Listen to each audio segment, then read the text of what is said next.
Hey, I love therapy, and in fact, I've been going to therapy since I was around 6 years old. Though I talk about therapy a lot and may interview some therapists on the show on occasion, nothing that is said in this podcast should be considered a replacement for therapy. If you are struggling, I urge you to please seek guidance from a therapist because you are absolutely worth it.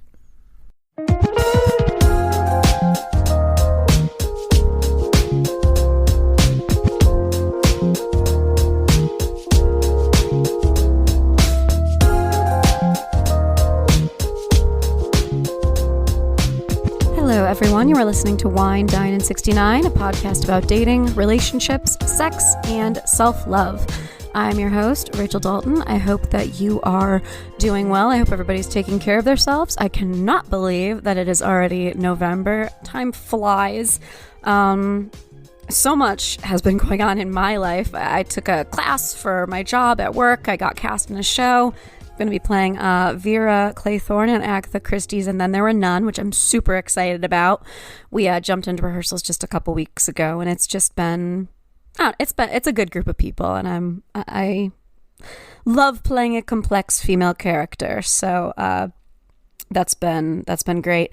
I did, like I kind of said in our last episode, I've been making an effort to hang out with each of my friends, more one-on-one. I went out to brunch with some friends. I did a little like October social media recap post. I realized that I had done so many things that I was like, I'm gonna have to make 2 posts. So October, a month so nice that I posted it twice.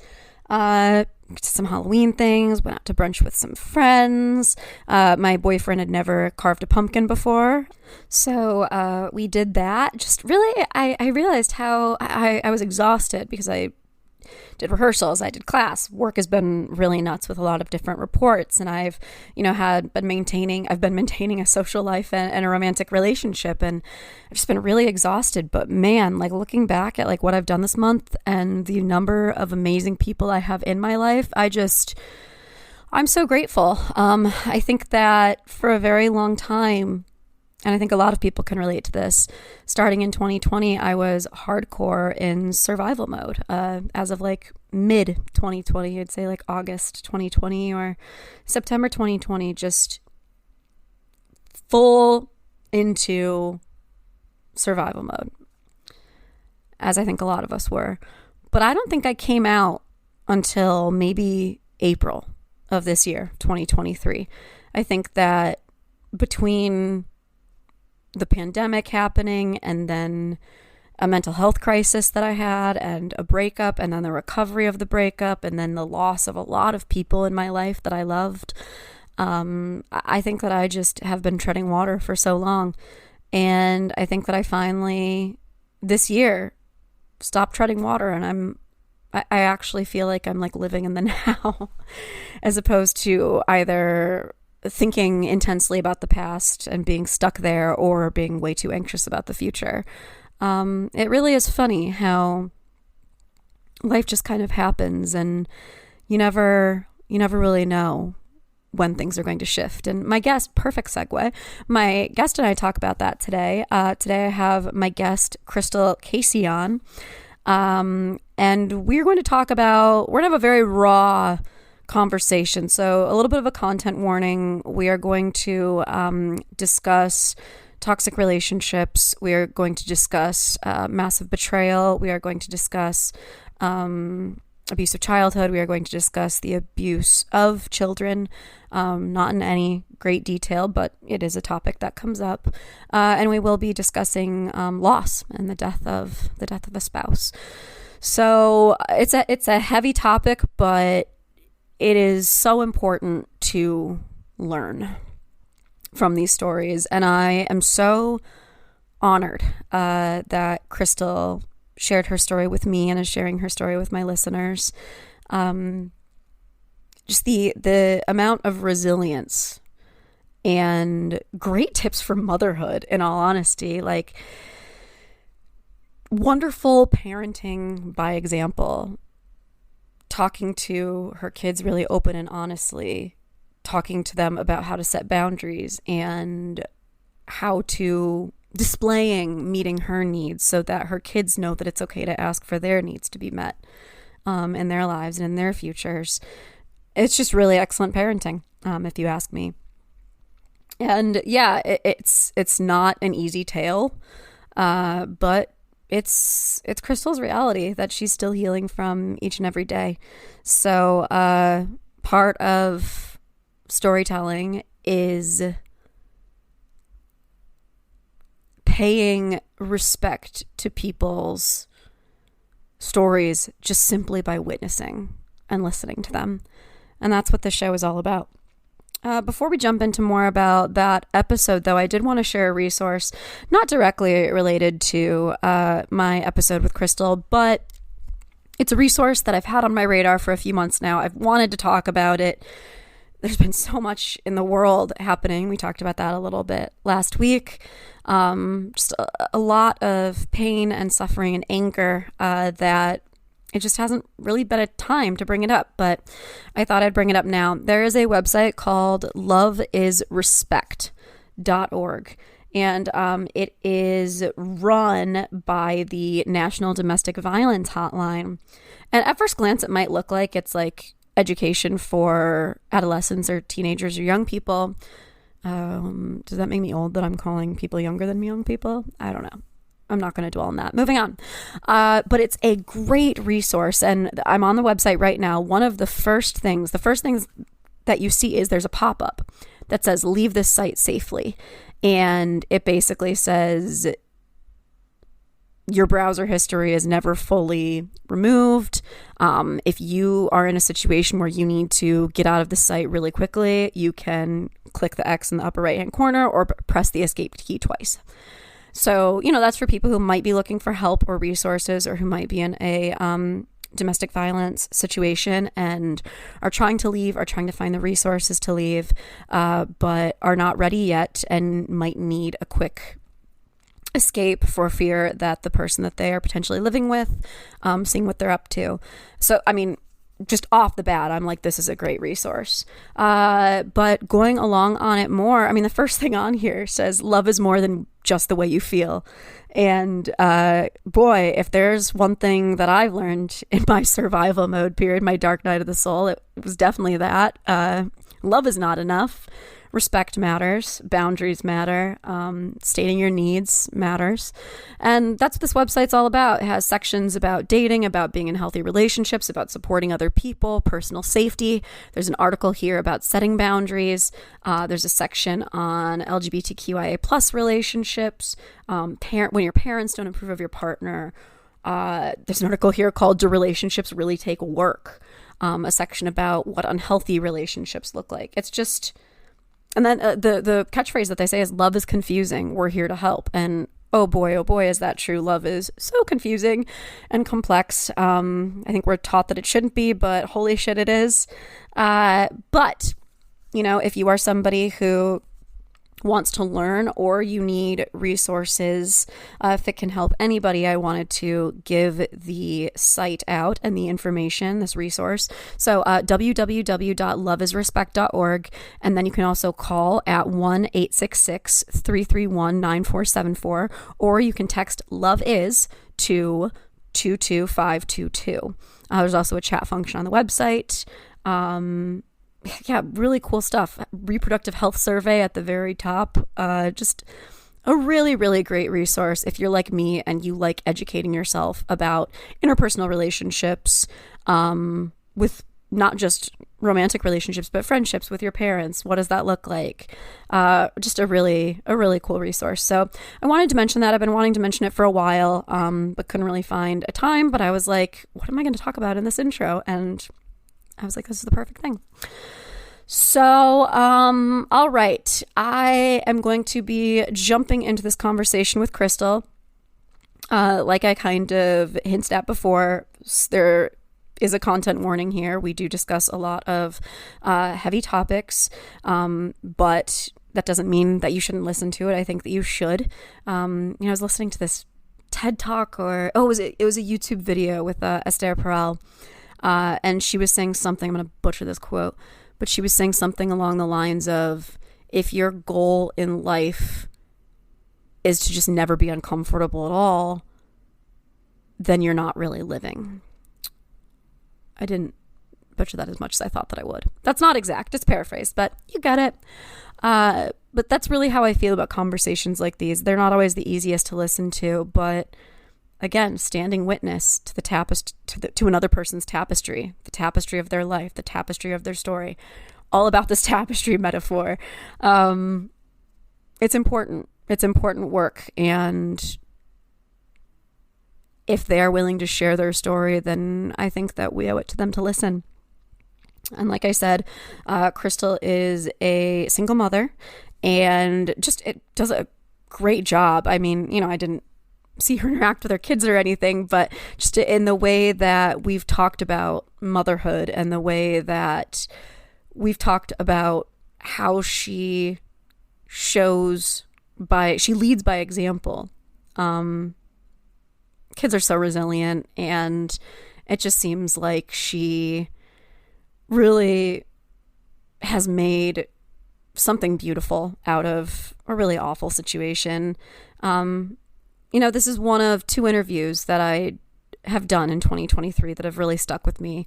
You might remember Whitney Krystal. I ran the episode with her, I think in August or in September. And that was another really, really heavy episode. These are the 2 interviews, and I think I did them just a few weeks apart this summer, where after I finished the interview, I just kind of needed to sit by myself and have a cup of tea and just kind of reflect and sit with everything that I had learned, because holy shit, I've learned so much from these badass, resilient women. And I think that we all can. But I've said that there were 2 interviews that I did this year that have really stuck with me, and this is the other one.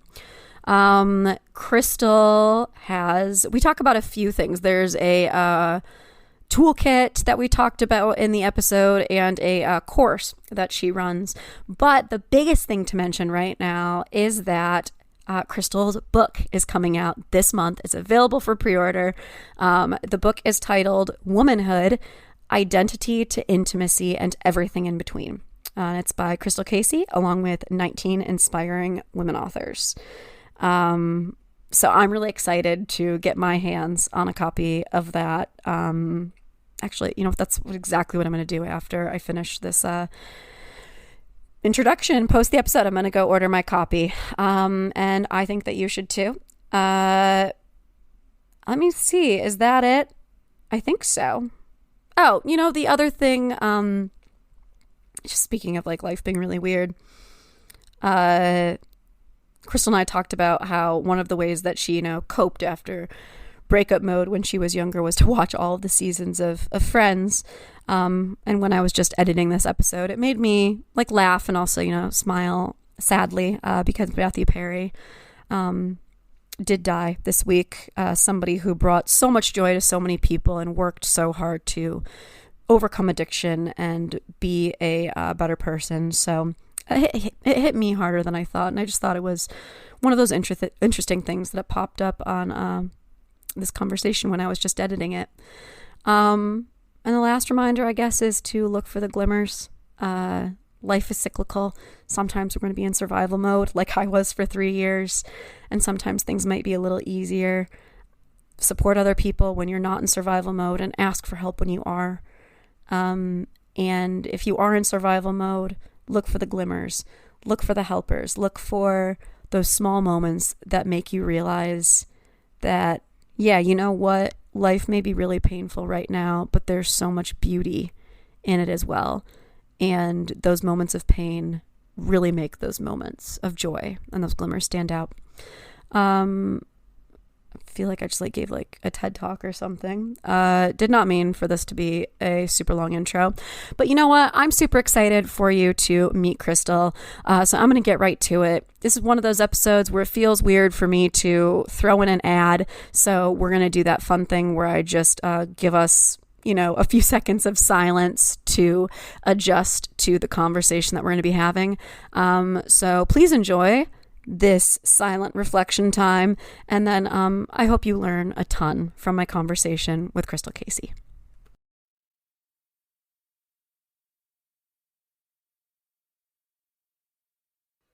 Hello, everyone. Welcome back. I am very excited to introduce my guest today, Krystal. Krystal, how are you doing? I'm doing good. Thank you. How are you? I'm doing well. I'm very excited to talk to you. I think that the topic that we're going to cover is large and intense, but I think that your story is definitely something that's necessary to be heard. So let's kind of dive right in with you telling me a little bit about you and your story and how you came to be where you are today. Yeah. So, first of all, thank you for having me here and for giving me this platform. I definitely agree. This is a heavy subject. It's not one that is easy to talk about, it's not one that's easy to deal with, but it is a part of life Mm-hmm. for a lot of people. And so, I definitely am appreciative that I have this opportunity. So, thank you. Yeah, of course.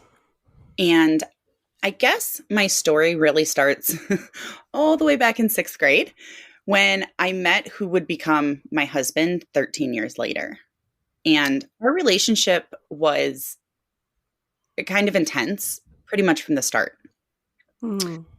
Um, I grew up in an abusive home, and I was forbidden to date. So no one at home knew that I had a boyfriend, right? Like sixth grade, this cute boy in seventh grade.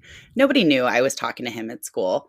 And so one day he called my house and he left a message on the answering machine. That's how old I am. On the answering machine. I am right there with you. Yeah. So if you don't know and you're listening, when somebody presses play on an answering machine, the message is played right there in front of everybody and everybody can hear it. So when this boy was leaving a message on the machine right away, as soon as I heard his voice, like I could feel my face get flushed, my heart dropped. I was like, oh God, I'm in a world of trouble. So my grandma, who I was living with at the time, kind of turns and looks at me and I'm like, I don't know what he wants. I don't know why he's calling. And she's like, call him back and find out. And I'm like, okay. So I did. And when I called him back, I was just very short with him. And I told him to never call my house again. And then I had hung up on him. And I lied and I told my grandma something like he needed help with homework or something totally not Of believable. course. And naturally, he was really hurt and he withdrew from me after that. I never explained why. He didn't understand what had happened because I was very protective of my home life. Like I did Mm. not want anyone to know what was going on. So we kind of had this on again, off again thing for a while, all throughout like high school and stuff. The attraction was still there, but the hurt was there as well. So it was kind of rocky. But Sure. then we did end up linking up senior year, and this is when he took my virginity. And immediately after this, the very next day, he slept with two other women. Jeez. Girls, I guess. We weren't women, we were girls. Um, Wow. and yeah, so that that was my experience. And yeah, that's a whole story in and of itself, but I'm going to move on because there's a lot here. But needless to say, we broke up. We went our separate ways. I focused on working and going to college, hanging out with my friends, developing me. I was very focused on escaping my childhood and the home that I had grew up in, the abuse, all of it. And occasionally he and I would cross paths. We had a very um every town I feel like is a small town when you live in it long enough, right? So we had mutual friends and circles of friends. And so I would hear about him. I heard he had gotten married. He had joined the Marine Corps, which was like mind blown. That was just not Mm. the kind of guy that, he was. But it was all good. I moved on. I was dating another guy for about 18 months or so. And then one Christmas Eve, he and I got into a big fight and wound up breaking up. And it was Christmas Eve. I was disconnected from my family. I was living on my own. I had, just broken up with my boyfriend, and it was Christmas break. So everything was closed. I had no school. I had no work, all of the things that normally kept me busy. So I basically spent 2 weeks like in full on post breakup mode, just posted up on the couch with takeout everywhere, like you see in movies. Literally, I watched all 10 seasons of Friends back to back. Like, you know what I mean? Like when you're there, that's where I was. So my sister came over and she's like, okay, enough is enough, right? Like, I get it. We did it. That's done. And like you do when you're 20 something, we decided to set sail Captain Morgan that night. Have ourselves a good time, right? And start talking and reminiscing. And that's when we started talking about my ex and how much I had liked him and like how fun things were before he went all dickhead on me. Sorry, excuse my French. And we were talking about how he had joined the Marine Corps and how that was just like, he was the partier and just like, free and carefree and doing his thing and just not the type of guy you thought had it in him to do something like that, but he had. So a couple of weeks go by and I keep just kind of getting these little flashes of memory that kind of make me smile. So eventually I just sent him like a MySpace message saying, hey, how are you? Congrats on, getting married and joining the Marine Corps. Like, that's really cool. Hope you're well. And he wrote back like an 11-page email. No lie. God. Completely filling me in on his life. Like, that he was actually on his second tour of duty in Iraq. And this is back in 2008. So that was like, a crazy time to be out there. He wrote back that his marriage was actually ending. He felt like he was on vacation in Iraq is what he had said. Like that's how bad his marriage had been. Oh, geez. And he had filed for divorce right before he left. And that it was really ironic that I had reached out to him because he had just told a story to one of his buddies a few days before that reminded him of me. So naturally from there, it just kind of snowballed. Before I knew it, we were married and having babies. And there's a lot that I could unpack about our relationship and our marriage over the 11 years that we were married. But ultimately, I discovered one of the worst things a person can uncover about another person. And that was that he was a pedophile. And worse yet, I learned that he had been abusing our own children. Jeez. So the second I found out, I removed all of my kids from the home. I turned him into the authorities, filed the restraining order, the whole 9 yards, began making arrangements to move out of the house. Within weeks, he broke the restraining order and got arrested. While he was arrested, he admitted to the police, to the investigators, all of the charges that my children had made, all of the accusations he admitted to them. And while he was waiting for, the hearing and the sentencing and everything, he was bailed out of jail. And while he was out, he was found unresponsive by a friend. Apparently, he had overdosed on alcohol, which had been a serious issue in our relationship, and meth, which I was not even aware he was using until he was gone. Geez, like you never really know a person. Yeah. That's wild. Like I definitely knew, like I said, alcohol was an issue. I knew things were wrong.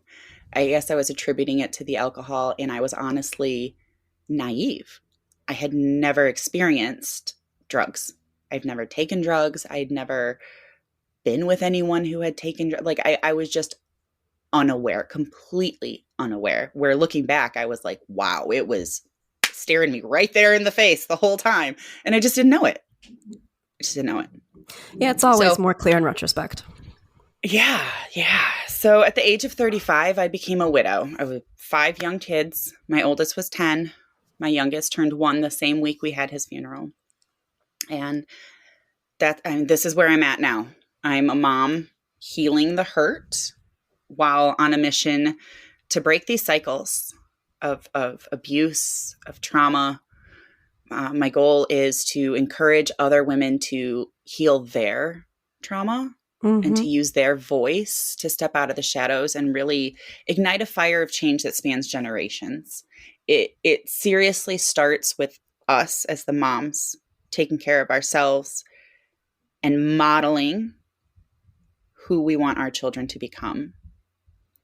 And the biggest thing the biggest eye opener out of all of this, as far as the outside world, is how often little girls, young women report these types of crimes to a trusted adult, and they are ignored. They're shut down. They're told to shut up. Or how can you protect the abuser over the abused? Mm-hmm. That will never make sense to me. Yeah, did it tear our family apart? Fuck yeah, it tore our family apart. Mm-hmm. We lost him Mm-hmm. ultimately. Completely. I don't give a fuck. It was worth it. And I would do it again in a heartbeat. Yeah. Oh, yeah. Mm-hmm. Yeah, no, I mean, that's beautiful mothering right there. I mean, there are plenty of, you hear these stories about people who are in complete denial when their kids come to them with these things. So it's good parenting, but also so devastating for you and your children. And how are they doing now? Know we're going to be focusing mostly on your healing journey, but they're kids, and I worry about kids. Are Oh, they, yeah. are they doing all right? They're kids, and kids are resilient, as they say, right? They're definitely Mm-hmm. hurting Yep. and healing. And I think that's to be expected. I don't know if that will honestly ever fully go away. You lose a parent that young. And when you go through, they were not all abused, but some of them were. And, for those Mm-hmm. ones, when you go through what you go through, it's just, you have to process it in your own time, in your own way. And so that's the hardest part, is that all I can do now is just sit and watch them. Healing healing is messy. It's not pretty, and it hurts sometimes. And so I get, I get to just sit here and watch them experience that. On the same token, I also know that experiencing it and allowing them to feel it and to go through and to process is how they are going to become incredibly resilient, strong, powerful human beings. Yeah, in the long run, it is healthier. The healthiest way to heal is to just kind of process it. I mean, there are plenty of people who push things down and deny because it's easier, but it always catches up with you eventually. So it's a good thing that they're working through it now. And how long ago did he pass? How long ago did these events happen? Okay, 2021. So super recent. You're still reeling. Oh my gosh. I mean, first, I am so sorry that happened to you from childhood all the way through your marriage and to your children. But like you said, resiliency is really the key here. How, in those moments because I've had these moments where I just was sure I was going to die from the pain. What kept you going? How did you continue pushing through that to become resilient? That's a good question. So, first of all, is learning through experience that the emotional pain will not kill me, that I will get through that.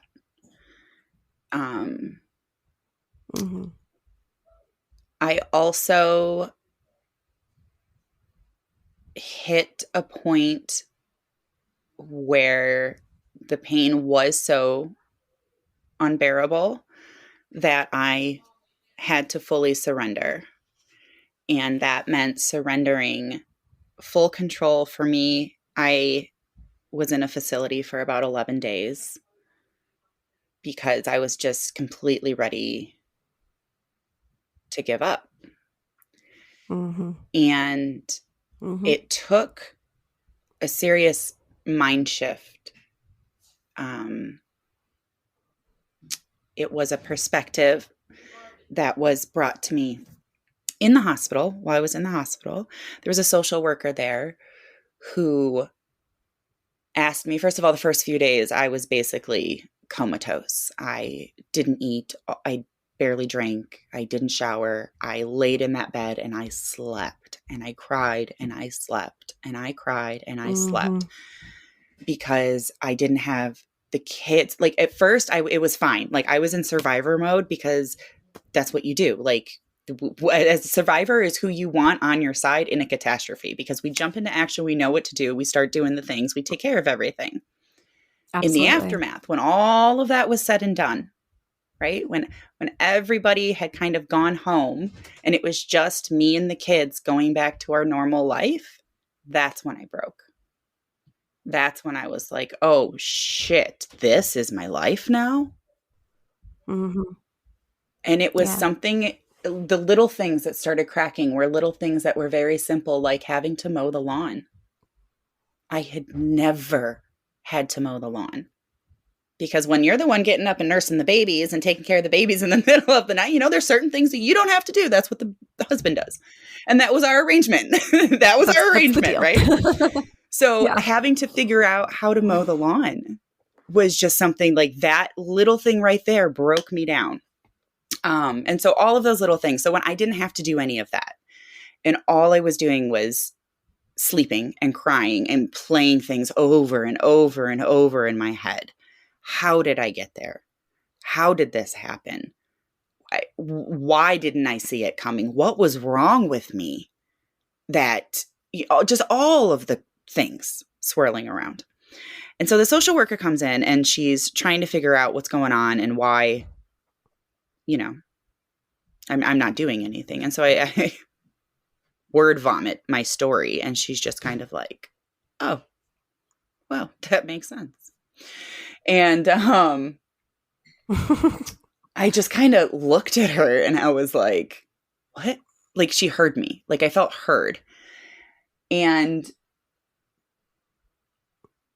I broke down because I felt so guilty that this had happened to my children, that I had allowed them to get hurt. And what she said is literally what changed the trajectory for me. She said, it was not my job to protect my children from getting hurt. I looked at her like she had 3 heads. I'm like, the fuck are you talking about? Of course that's my job. Like that is literally my job as their mom, to keep them from getting hurt. And she goes, no, honey, the world is going to hurt the kids. Like that's going to happen. You know that. The world is out there and it's going to hurt them and there's nothing you can do about that. But what you can do, what your job is to teach them what to do with the hurt, to show them what comes next. Give them the tools. Exactly. Mm-hmm. And that right there was just kind of everything for me, because she was right. I knew she was right. The world has beat me up upside down outside of what happened to me and my family. And because I was never taught how to deal with it, right? Like now I'm not dealing with it, right? Like it all made total sense. And so I was like, okay, here we go. Like from that, you know, before that, I was like, everything was blank. That was something that I kept saying as a widow. Like I'm a person who has always lived in my vision. I see where I want to go and that's what I focus on until I get there. And when I lost him, everything went white. I had no vision. You know, we were planning this life and I was this person and this was my role. And now I'm not any of I can't just stay at home with the kids anymore. I have to figure out how to pay the bills as well, which means I have to close my yoga studio. So I'm not a yoga studio owner anymore, because that just wasn't going to do it. I was putting in way too much time and not taking home any money, honestly. And, you know, I was just every little bit and piece about our life and our plans and You know, when you get married, you intertwine to become one. So I was literally like, what do I do now? And so, Yeah, they say tabula rasa, blank that's slate. exactly what it was. Yes. And so when I got out of the hospital, I was like, Yeah. okay, this is it. This is what I get to do. I get to draw on this blank slate now, on this white canvas, whatever it is that I want. I get to dream whatever it is that the kind of life that I want to live, that I want my kids to live, the kind of people that I want them to become. And now I started doing that. And I decided I didn't want to live where we lived anymore. We were living in the Midwest in Illinois in a small little town. And honestly, I had never wanted to move there in the first place. I loved it while we were there. We made the best of it. But after we lost him and I looked around, he was all I could see. The memories, the hurt, the people that he hung out with, the places that he would go that all of a sudden had different meanings than they did when he was alive.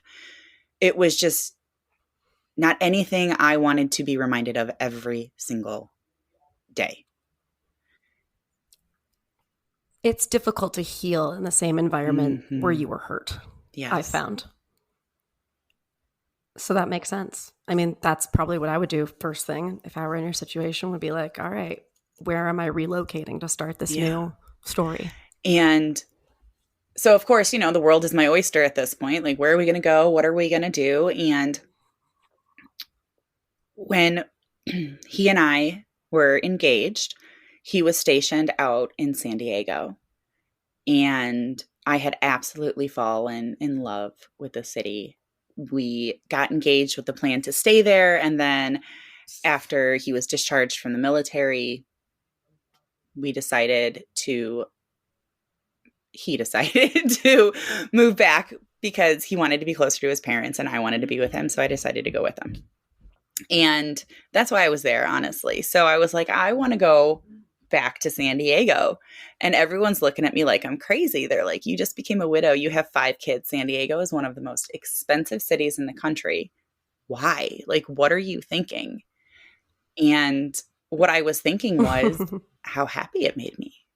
My heart, my soul, just being in the environment. What I was thinking was how short life is. And that if I wait until I'm 60 to move and retire, like, that's dumb. I don't know that I'll be here at 60. I don't know that I'll be well at 60. You don't know what's going to happen. I'm thinking of the experiences and the opportunities that I can now give my children that I couldn't back then, especially when half of the year I was depressed because of the weather and I wouldn't leave the house. I hate the cold. I get that. I'm from Michigan. Michigan. Bad. I totally get it. So that's what I did. I just started taking those steps, and it started with my vision and self-care. I started taking care of myself. And that sounds so cliche, but it's true. If you don't take care of yourself, you can't take care of anybody else.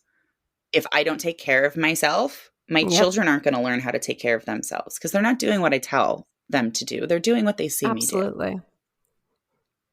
They're watching you. Exactly. What you do. Absolutely. But that poses a challenge when you're trying to do self-care when you also have to take care of kids. How did you kind of juggle that? It's a necessity. And that's kind of how I explained it to the kids, even with the move. Okay. Because they were not happy about the move. That's all they had ever known. Oh, I bet. was that town and that area. And obviously their memories are not going to be as skewed as mine are now, or, you know, visions of what they think of when they see certain things are going to be different. They're probably thinking good things. Sure. But I explained to them the importance of me taking care of myself and how self-care, what that means and what that looks like sometimes is putting my needs before their wants. So my need to move to a different environment so that I could be happy and healthy and peaceful and heal comes above their wants to stay comfortable and be around their friends. Yeah. And that's really brave for you to have done that and to have to communicate Absolutely. that to them. Because I needed that. I needed them to them well. understand, that I am doing this because I see, the benefit for them, the good that they're going to get out of this. I also understand the struggle that they're going to have to go through before they get there. I moved a lot as a kid. At the same time, one of the things this experience has taught me is that I spent a lot of my time trying to avoid what had happened to me.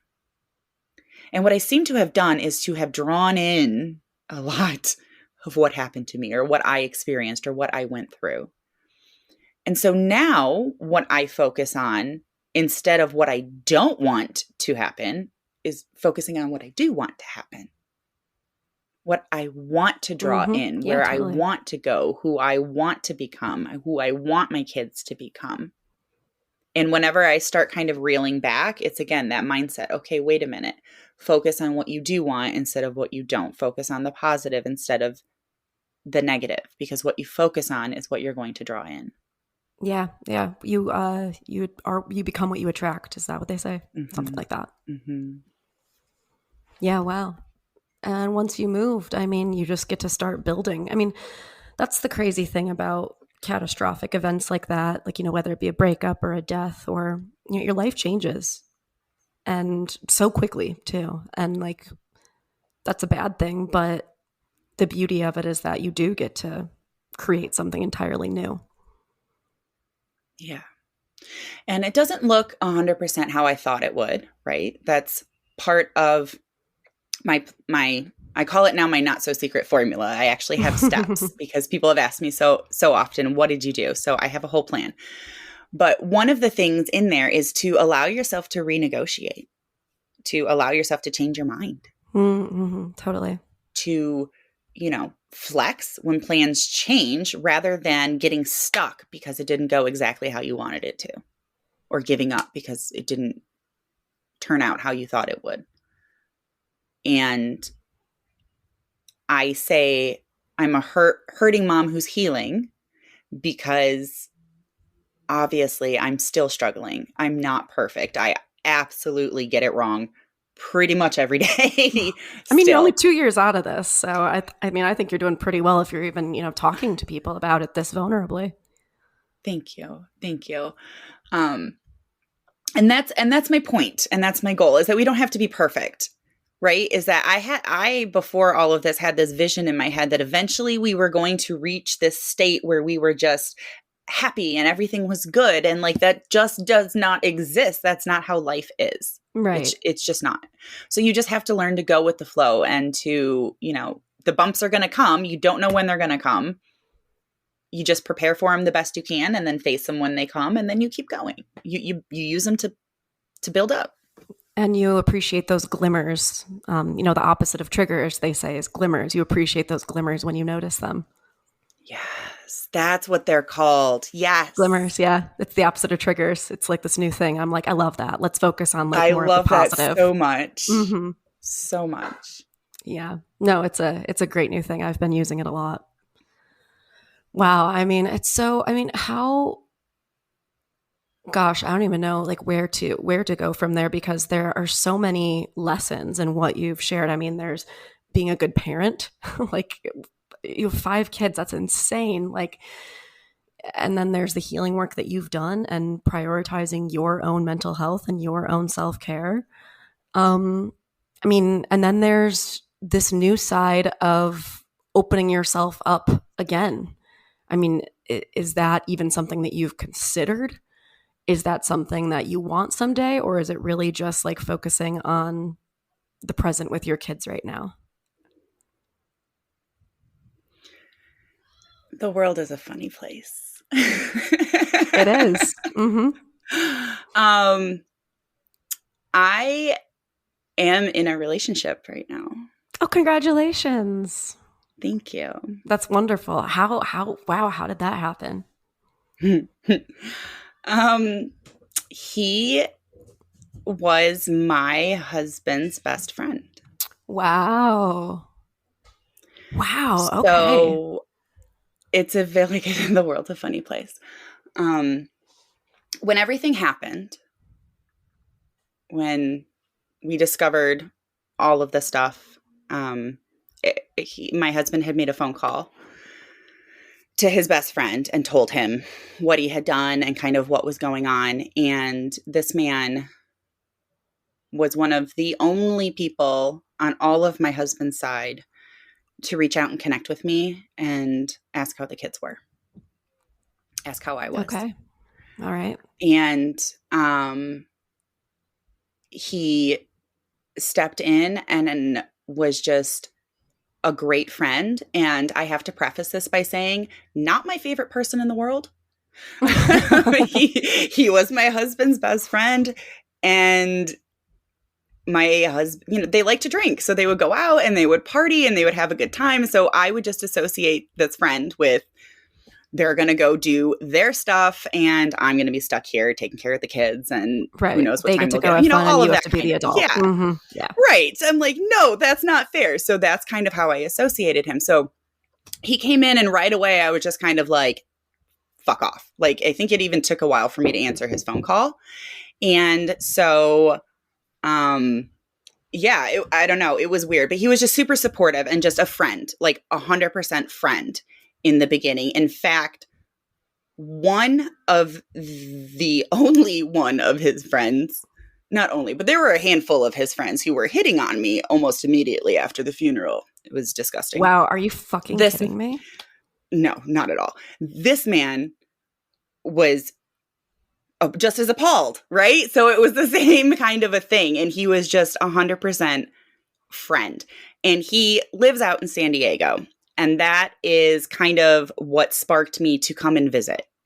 And so after the summer after the funeral, it was right after the funeral, he's like, bring the kids, you can stay with me. He had like a 1-bedroom, a tiny little apartment. And I was like, what? That's crazy.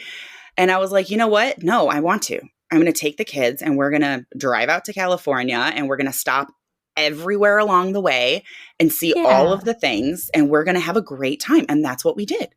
We went to the Grand Canyon. We stopped in Vegas and went to the aquarium. Like, we did all of the things. We were out here for like a month, and he was just a complete gentleman, completely hospitable, and let me just go and do my thing with the kids. You know what I mean? And was just kind of like just a really great friend. And so he was there for a lot of the healing. And he understands things in a way that I don't think anybody else on earth could. Yep. He was hurt and betrayed in a way that is very intimate and personal. Like, he gets me on a level when it comes to that pain that nobody else really could. And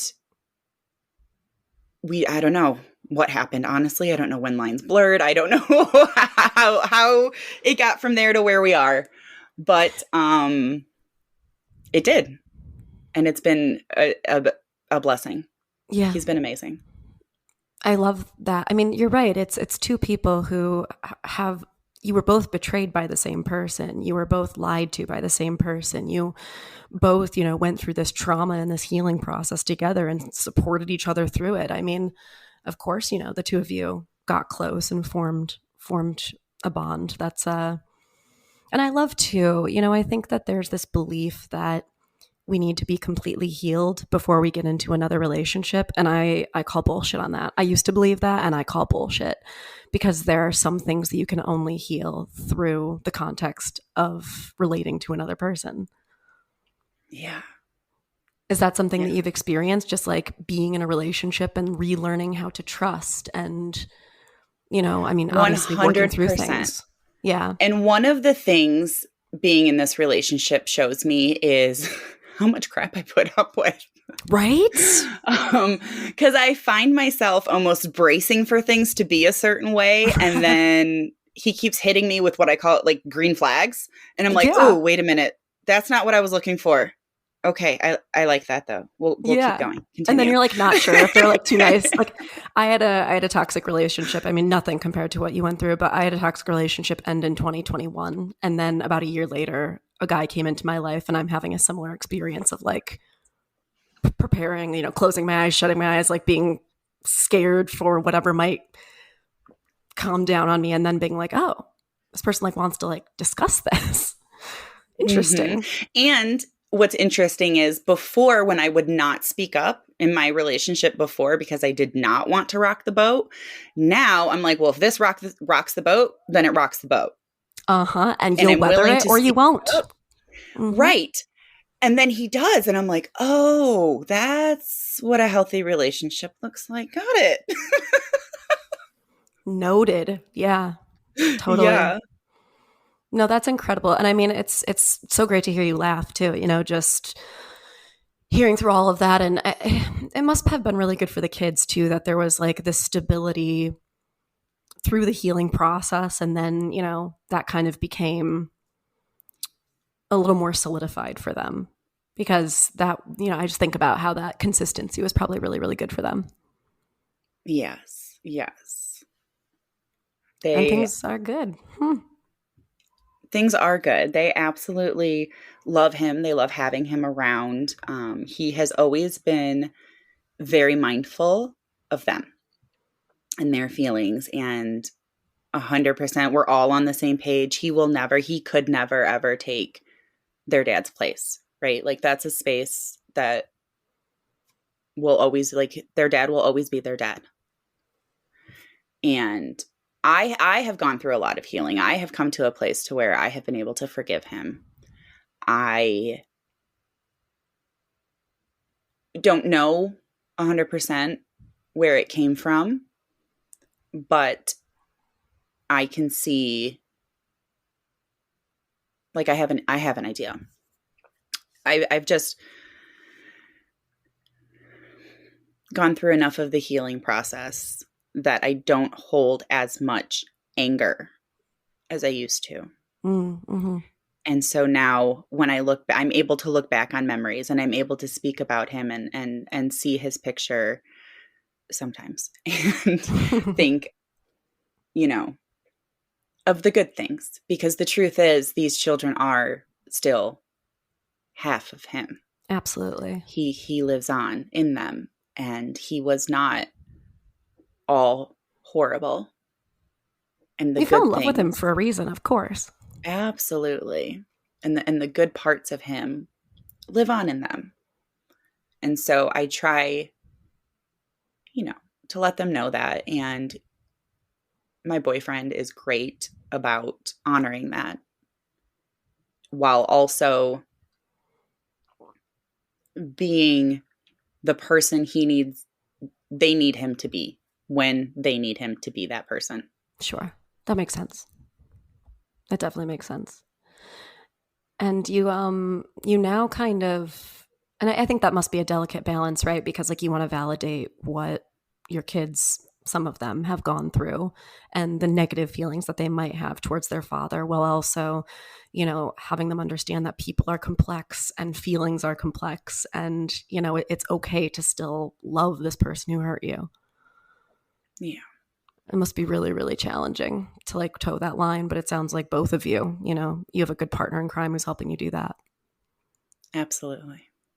I do. And now you're talking to people. I mean, you're speaking, you are, you know, you said that you had like different steps for how people can start to heal. Like, tell me a little bit about like how this has inspired you to teach people based on your experience moving forward. So, like I said, one of the first things that I had said that I was going to do was move to San Diego, which I did, by the way. I ended up moving the following summer to San Diego. And the second thing I said I was going to do was write a book. And I did. I was a co-author in a book called Shattering the Stigma of Single Motherhood. It became an international bestseller. Amazing. I am now working on writing my second book called Womanhood: Identity to Intimacy and Everything in Between. And The third thing I said I was going to do was become a motivational speaker. Hence me being here today. And that is what I'm working on, is to share this message, like I said, and to help other women who have gone through some kind of trauma or tragedy, especially moms, to Totally. recognize the power that they have within themselves, and how by healing themselves, loving themselves, taking care of themselves, they are literally changing, forming the humans that their children are going to become because they're watching. Absolutely. And I have this all laid out. Actually, if anyone wants to grab the steps, I have what is called the Ignite Your Spark Toolkit, and I have all of the steps laid out there for you. And I have also developed a course with an incredible team of women. There's a total of 36 experts in this collaborative course that is called From Stuck to Unstoppable, Rising from the Ashes Even When You Feel Dead Inside. And it helps us moms to kind of shine the light on the different areas of our life where we may be feeling stuck, whether it's in the bedroom or in the kitchen, at work, with your kids, in your relationship, whatever it is. We help you figure that out and then take you by the hand to start uncovering that and making the shift so that you can really start living the life that you want to live. Totally. Yeah. I mean, what you've done is incredible. And again, when I asked you like how long it had been and you were like 2021, I was like, oh my gosh, like that was so recent. And you've done so much in such a short period of time. It's really incredible. Thank you.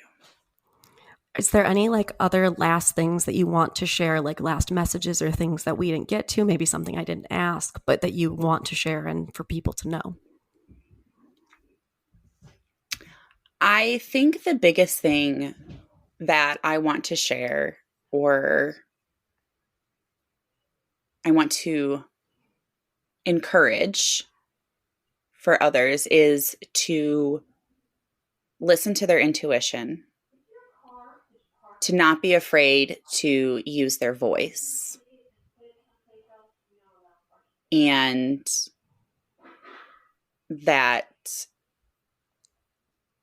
anything in the world is possible. Yeah. Yeah. It's that, I've said this before, but sometimes your trauma isn't something that goes away. It's something that you weave into the tapestry of your life. Maybe it's not the most beautiful part of the tapestry. Maybe it's bumps and frays or whatever, but it's still there and it's still yours. Mm-hmm. Absolutely. I love that. And where can people find you if they want to? We talked about your books. We talked about the Ignite Your Spark. Are there social medias, places where people can email you? Just this kind of your time to talk away, promote yourself. Awesome. Thank you. Yeah. So you can find me at krystalcasey.com. That's Krystal with a K, Casey with a C. You can also grab the toolkit at www.flightofthephoenixcollective.com. And you can find me, Flight of the Phoenix Collective, on Facebook and on YouTube and on Instagram. Awesome. Krystal, thank you so much for sharing. I mean, there's like no good way to like wrap this up, because what you've shared is just a really incredible story of resilience, and I'm rooting for you. I know that the listeners will be rooting for you. And thank you for coming here with your vulnerability and just allowing, the raw truth of your experience to come out. Like, I really, really appreciate it. Of course. Thank you so much, Rachel, for having me. And thank you, everyone, for listening. You've been listening to Wine, Dine, and 69. I'm your host, Rachel Dalton, and let's keep talking.